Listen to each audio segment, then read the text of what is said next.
दोस्तों, हर एक युग में किसी न किसी के साथ शोषण होता आया हुआ है और होता चला जाता है या होता रहा है। बट अब क्योंकि हम मॉडर्न युग में हैं, तो ये शोषण धीरे धीरे खत्म हो रहा है या कह सकते हैं समाप्त हो चुका है। मगर स्पेशल एजुकेटर के साथ एक शोषण हो रहा है लगातार, मगर वो एक तरह से छुपा हुआ शोषण है। अब आप लोग कहेंगे छुपे हुए शोषण ये क्या होता है, तो मैं आपको बताता हूँ। जैसे हम डिसेबिलिटी की बात करते हैं, कुछ होती है विजिबल डिसेबिलिटी, कुछ होती है हिडन डिसेबिलिटी। हिडन डिसेबिलिटी वो होती है कि उस पर्सन में तो वो डिसेबिलिटी होती है, मगर वो बाहर से अगर हम देखते हो तो वो डिसेबिलिटी नहीं जाहिर होती है। इसी तरीके से स्पेशल एजुकेटर के साथ एक शोषण हो रहा है। दोस्तों, इस शोषण की बात करने से पहले मैं एक बात करूंगा। सीटेट होता था दोस्तों, तो सीटेट सिर्फ 7 साल के लिए वैलिड होता था। 7 साल के बाद, क्योंकि कोई भी टीचर है किसी जगह वर्किंग है, 7 साल बाद अगर उसका सीटेट एक्सपायर हो गया तो उसको दोबारा सीटेट देना पड़ता था। मगर फिर डिपार्टमेंट ने सोचा कि यार ऐसा क्यों, क्योंकि जब एक बार वो एलिजिबल है और 7 साल पढ़ाया उसने और तजुर्बेकार हो गया, तो अगर 7 साल बाद उसका एक्सपायर हो जाता है तो हमें क्यों ज़रूरी है कि वो सीटेट का एग्जाम दे। तो अब सीटेट को लाइफ टाइम वैलिड कर दिया। मगर स्पेशल एजुकेटर केस में ये अभी कहानी सुलझी नहीं है।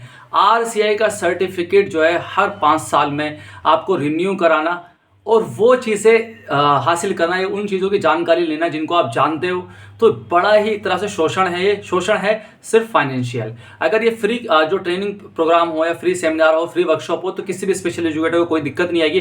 खास तौर से उन बेरोजगार स्पेशल एजुकेटर की जिनकी जॉब नहीं लगी है, उनका एक्सपायर हो जाता है और फिर वो सीआरई पॉइंट कलेक्ट करने के लिए पैसे खर्च करते हैं, फिर बहुत दूर ट्रैवल करके जाते हैं, दिन खराब होता है, पैसा खराब होता है, और नॉलेज वो दी जाती है जो उनको पता होती है, क्योंकि 2 साल उसने कोर्स किया, 2 साल उसने कुछ सीखा है मेरे भाई। अब यहाँ पर हम बात करते हैं कि दोस्तों किस तरह का शोषण है ये। अगर आरसीआई किसी भी स्टेट में वैकेंसी आती है तो आरसीआई का ये रूल है कि उस स्टेट में स्पेशल एजुकेटर की नियुक्ति तभी की जाए जब उसके पास आरसीआई का सर्टिफिकेट हो। तो जो लोग 2 साल का डीएड स्पेशल करते हैं या फिर बीएड स्पेशल करते हैं, तो जब डीएड स्पेशल कंप्लीट हो जाता है और बीएड स्पेशल कंप्लीट हो जाता है, तो जब उनको एग्रीगेट मार्कशीट वगैरह मिलती है और जो भी सर्टिफिकेट मिलता है, तो उसको कंपाइल करके एक सर्टिफिकेट मिलता है, आरसीआई का सर्टिफिकेट। उसके लिए आरसीआई की वेबसाइट पर आवेदन करना होता है। उसकी फीस होती है 500 या 1000 रुपये। ये भी एक शोषण है, क्योंकि जब आरसीआई के पास ऑलरेडी ये डाटा है कि कितने लोग स्पेशल एजुकेशन का कोर्स कर रहे हैं, तो उसको चाहिए कि जब वो डिप्लोमा कंप्लीट कर लें या बीएड स्पेशल कंप्लीट कर ले, तो उनको वो आरसीआई का सर्टिफिकेट फ्री ऑफ कॉस्ट दे, क्योंकि वो आपका क्लाइंट नहीं है, वो आपका स्टूडेंट है। इंसान पैसे किससे लेता है? क्लाइंट से लेता है, क्योंकि उसको कमाना होता है। बट वो स्टूडेंट है, उसने वो कोर्स किया है, उसने एग्जाम फीस भरी है, उसने डिप्लोमा की फीस भरी है, बट उसको 500 या 1000 रुपये फिर भी देना है, क्योंकि उसको आरसीआई का सर्टिफिकेट चाहिए। चलो जी, आरसीआई का सर्टिफिकेट ले लिया, कोई दिक्कत नहीं है। किसी इंसान की कैसी सिचुएशन होती है, कोई गरीब घर से भी, उसने भी 500-1000 रुपये जोड़कर चलो भाई फीस भर दी, साइबर कैफे गया, 100 रुपये उसको भी दिए। चलो, यहाँ पर भी बात थमती नहीं है। बात अब और आगे बढ़ती है कि भाई आपको इस 5 साल के अंदर, यानी कि अगर आपका 2024 में आरसीआई का सर्टिफिकेट बना है, तो 2029 तक 5 साल के अंदर आपको ट्रेनिंग अटेंड करनी है, वर्कशॉप अटेंड करनी है, सेमिनार अटेंड करनी है, और 1 दिन के पॉइंट मिलते हैं 6। तो कम से कम आपको अपने 17 दिन की ट्रेनिंग लेनी पड़ेगी। चाहे वो आप 1 महीने रेगुलर ले सकते हैं या 2 महीने बाद 2 ले सकते हैं, या बस 5 साल में कभी भी आपको 17 दिन की वर्कशॉप अटेंड करनी है। और मिनिमम जो एक वर्कशॉप की 1 दिन की जो फीस होती है वो 1000 रुपये होती है। अक्सर मैंने देखा है 1000 रुपये होती है। तो अगर 17 दिन की आप अटेंड करेंगे तो कितना खर्चा हो गया? 17,000 रुपये। छोटी रकम नहीं है। जो बेरोजगार है उनसे पूछो कि 17,000 रुपये होते क्या है, क्योंकि जब उनके पास कमाने के सोर्सेज नहीं होते, वो माँ बाप से पैसे मांगते हैं, तो माँ बाप के सामने कैसे जिल्लत महसूस करते होंगे वो वही जानते हैं कि भाई किस तरह से वो पैसे ले रहे हैं। मैंने भी महसूस करी है, जब हम बेरोजगार थे कैसे पैसे ले। माँ बाप ये कहेंगे कि भाई तूने डिप्लोमा करा है, अब तुझे हमें कमा के देना है, या तू आरसीआई के सर्टिफिकेट रिन्यू के नाम पे हमसे पैसे मांगता रहता है, कभी वर्कशॉप के नाम पे पैसे मांगता रहता है, क्या है ये कौन सा कोर्स कर लिया तूने। और दोस्तों, अब बात ये भी है कि जब वो पॉइंट कलेक्ट करता है तो उसको उस जगह पर जाना है, वो करता है। अच्छा, एक चीज़ और मैं बता दूं, जब स्पेशल एजुकेटर अपने फील्ड में 5 साल उसको हो जाते हैं ना, तो वो इतना एक्सपीरियंस, इतना मिच्योर हो जाता है, इतनी उसकी समझ हो जाती है कि जो पीपीटी पे सामने जो लेक्चरर पढ़ा रहे हैं, अगर उसको भी वहाँ खड़ा कर दो तो वो बता देगा।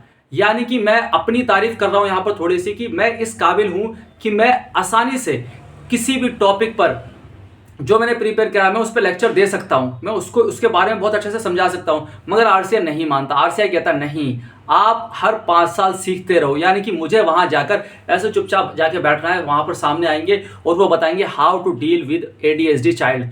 अच्छा, और जो मैं स्कूल में बच्चों के साथ वो डील कर रहा हूँ वो क्या कर रहा हूँ? नहीं, वो बच्चों के साथ आप जो कर रहे हैं वो गलत कर रहे हैं। यहाँ पर एक दिन की वर्कशॉप अटेंड कीजिए, एक दिन की सेमिनार अटेंड कीजिए, उसके बाद आप जान जाएंगे कि क्या कैसे कर रहे हैं। जबकि वहाँ पर बच्चा मौजूद नहीं है, वहाँ पर सिर्फ थ्योरी बातें चल रही है, थ्योरी हो रही है। प्रैक्टिकल तो मैं कर रहा है ना, प्रैक्टिकल तो स्पेशल एजुकेटर कर रहा है ना अपने साथ, मगर प्रैक्टिकल की कोई वैल्यू नहीं है। आपको थ्योरी की क्लासेस अटेंड करनी है, वर्कशॉप अटेंड करनी है, सेमिनार अटेंड करनी है, और जब तक अटेंड करनी है जब तक आपके 100 पॉइंट नहीं हो जाते। 100 पॉइंट हो जाते हैं आपके, फिर आप उनको कंपाइल करते हो, फिर आप उसको RCI पर रिन्यूअल के लिए अप्लाई करते हो। रिन्यूअल की भी फीस 500 या 1000 रुपये के लगभग है, एक्जैक्टली मुझे आइडिया नहीं है, 500 या 1000 रुपये के लगभग है। रिन्यू कराते हैं, फिर रिन्यू हो जाता है, फिर उस पर आता है कि 2034 में फिर दोबारा आपको रिन्यू कराना है। तो मेरे भाई ये स्पेशल का कोर्स करके उसने कोई गलती कर ली, ऐसा उसको सोचने में मजबूर किया जा रहा है। क्योंकि देखो CTET ने भी लाइफ टाइम वैलिड कर दिया, क्योंकि जो चीज़ एक बार हो गई वो एक बार हो गई। अभी यहाँ पर DOE की जो 450 स्पेशल एजुकेटर गेस्ट की भर्ती आई थी, इसमें कई लोगों पे ऑब्जेक्शन ये आ गया कि उनका जो है रिन्यू नहीं था। अब रिन्यू के लिए वो जल्दी जल्दी पॉइंट कलेक्ट कर रहे हैं, फिर मुझसे पूछते हैं कि सर कैसे होगी। चलो भाई मैं बता देता हूँ उनको कि एक दो जगह जहाँ मुझे पता होती है बता देता हूँ। एक ऐसी मतलब बिल्कुल ईजी एक्सेस भी नहीं है कि हर स्पेशल एजुकेटर ये देख पाए कि कहाँ CRE हो रही है कहाँ नहीं हो रही। मुझे पता है क्योंकि मैं RCI की वेबसाइट को बार बार देखता रहता हूँ, बट जो नए फ्रेश आउट हैं, जो नए पास आउट हैं, उनको ऐसा थोड़ी पता है कि कहाँ पर से हमें पता चल जाएगा कि कहाँ CRE कब हो रही है, कब कैसे हो रही है, कैसे अटेंड करें। और माई चांस कोई राजस्थान का है तो राजस्थान में उस टाइम पर हो ही नहीं रही उस ड्यूरेशन में, वो ड्यूरेशन में हो रही है क्या नाम है बेंगलोर में उस ड्यूरेशन में हो रही है, आपका कश्मीर में उस ड्यूरेशन में हो रही है, आपकी गुजरात में, तो गुजरात थोड़ी जाएगा ट्रैवल करके, इतना पैसा थोड़ी है किसी के पास। अब यहाँ पर मैं ये बात सारी इसलिए आई क्योंकि अभी राजस्थान में ये आई है न्यूज़ आज की कि कई 5500 स्पेशल एजुकेटर बच्चे ज़्यादा हैं, स्पेशल एजुकेटर कम है, इस वजह से काफ़ी जो CWSN बच्चे हैं उन्होंने ड्रॉप आउट कर दिया। तो यानी कि राजस्थान में कहीं ना कहीं भारी संख्या में स्पेशल एजुकेटर की कमी है, मगर RCI इस पर कोई भी एक्शन नहीं लेता। RCI को सिर्फ मतलब है कि CRE अटेंड करो, वर्कशॉप अटेंड करो, सेमिनार अटेंड करो, ये अटेंड करो, और कॉलेज में जाके इंस्टीट्यूट में जाके जहाँ अटेंड करो वहाँ फ़ी पे करो, और जब आपके पॉइंट हो जाए तब आप उसको रिन्यू कराओ। ये मतलब किस तरह से, ये आप लोग बोलिए, मैं नहीं कहता कि ये शोषण है, मैं तो कहता हूँ बहुत यूजफुल बातें होती है। आप लोग बताइए शोषण है, ये बहुत यूजफुल बातें हैं यार। वो चीज़ें वो बताते हैं ना, वो बताते हैं चीज़ें, मैं कहता हूँ कि किसको नहीं पता, जो 2 साल का डिप्लोमा कर ले या 2 साल की BEd स्पेशल कर ले, उसको वो चीज़ पता चल जाती है भाई। 2 साल अपनी ज़िंदगी के 2 साल उसने उस चीज़ को पढ़ने में दिया, स्पेशल एजुकेशन को, मगर आप लोग मानते हो कि नहीं वो 2 साल तो कुछ थे ही नहीं, वो 2 साल तो ये सिर्फ ट्रेनिंग कर रहा था। अब जब क्योंकि इसका डिप्लोमा हो गया, अब इसको एक दिन की जो वर्कशॉप देंगे ना जिस भी टॉपिक पे, उससे ये सीख जाएगा। बस वो एक दिन इसकी ज़िंदगी के लिए सबसे लकी दिन है, और उस दिन के लिए 1000 रुपये पे करने पड़ेंगे। बिना 1000 रुपये पे किए वो दिन भी आप नहीं अटेंड कर सकते। तो ये क्या है, ये मतलब CRE का रिन्यू कराना, CRE अटेंड करना है, RCI सर्टिफिकेट रिन्यू कराते रहो। बहुत स्पेशल एजुकेटर है, मैं अभी बहुत रियल लाइफ एग्जांपल देता हूँ। अभी केंद्रीय विद्यालय में स्पेशल एजुकेटर की कॉन्ट्रैक्चुअल पे वैकेंसी निकली हुई है। हर एक KB में एक स्पेशल एजुकेटर चाहिए। स्पेशल एजुकेटर की इतनी संख्या कि उस एक के लिए 50 से कम आवेदन नहीं आते, 100-150 तक आवेदन चले जाते हैं एक सीट पर, इतने स्पेशल एजुकेटर। इंटरव्यू होता है सुबह 9 बजे से स्टार्ट, शाम को होते होते 3 या 4 बज जाते हैं। समझ रहे हो कितना टाइम लग जाता है, 3 या 4। कई स्पेशल एजुकेटर्स वो छोड़ देते हैं, मगर अगले दिन वो क्या करते हैं मालूम, वो अगले दिन CRE अटेंड करते हैं, क्योंकि यार उनको पॉइंट कलेक्ट करने हैं। यानी कि जहाँ पर जॉब लेना है वहाँ देखो कितनी डिफिकल्टीज़ हैं, और जहाँ पर पैसे खर्च करके सिर्फ वर्कशॉप करनी है वहाँ तो पैसे तो रजिस्ट्रेशन कर लो अपना, जाके ऐसे बैठ जाओ, वहाँ पर सामने आपको बताते रहेंगे आप ऐसा करो, यस सर, अच्छा सर रिफ्रेशमेंट लो, हो जाए जैसे 2 या 3 दिन की, जैसी भी आपकी 1 दिन के, 2 दिन के, 3 दिन के, उसके बाद एक आपको सर्टिफिकेट दे देगा, ऐसे सर्टिफिकेट लो, उसकी फ़ोटो खिंचवा लो, हो गया आपका काम।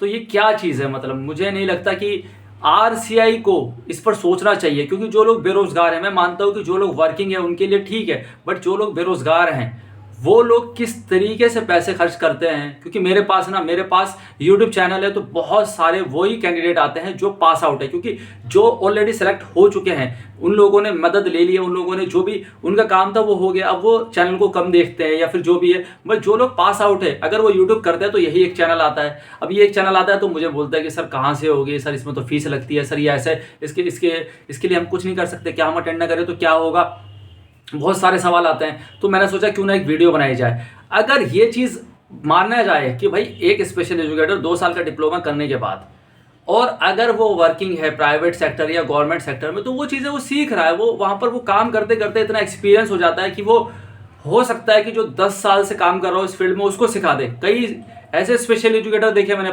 जो बिल्कुल पास आउट है और वो बहुत ज़्यादा चीज़ों को समझते हैं, चीज़ों को सीखते हैं, तो वो ऐसा कर सकते हैं। मगर क्यों? क्योंकि उन पे लेबल है कि वो डीएड पास आउट है, तो वो अभी लेक्चरर नहीं बन सकते। तो उनको अपने टैलेंट को दबाकर एक सीआर अटेंड करनी पड़ती है, वर्कशॉप अटेंड करनी पड़ती है, और वो मेरे साइड में बैठ के ये भी बोलते रहते हैं कि सर ये तो ये बात हो गई, ये तो ये बात हो गई। उनको उसको पता है, बट वो फॉर्मेलिटीज़ के लिए बैठा हुआ है। क्योंकि अब उसको अगर सीआरई पॉइंट अटेंड नहीं करेगा तो उसका आरसीआई सर्टिफिकेट रिन्यू नहीं होगा, आरसीआई सर्टिफिकेट रिन्यू नहीं होगा तो कहीं वैकेंसी आती है, तो वहाँ पर अगर उसका एक्सपायर वाला जो आरसीआई सर्टिफिकेट देखा गया तो हो सकता है ऑब्जेक्शन लग जाए। तो इस वजह से वो अटेंड करता है। इस वीडियो में मैंने काफ़ी बारीक पॉइंट कवर करे हैं स्पेशल एजुकेशन फील्ड के। मुझे लगता है कि आप लोग क्या सोचते हैं वो आप लोग अपनी राय कमेंट बॉक्स में दें। Thank you all of you, keep watching, keep loving, keep support education of YouTube channel. Thank you.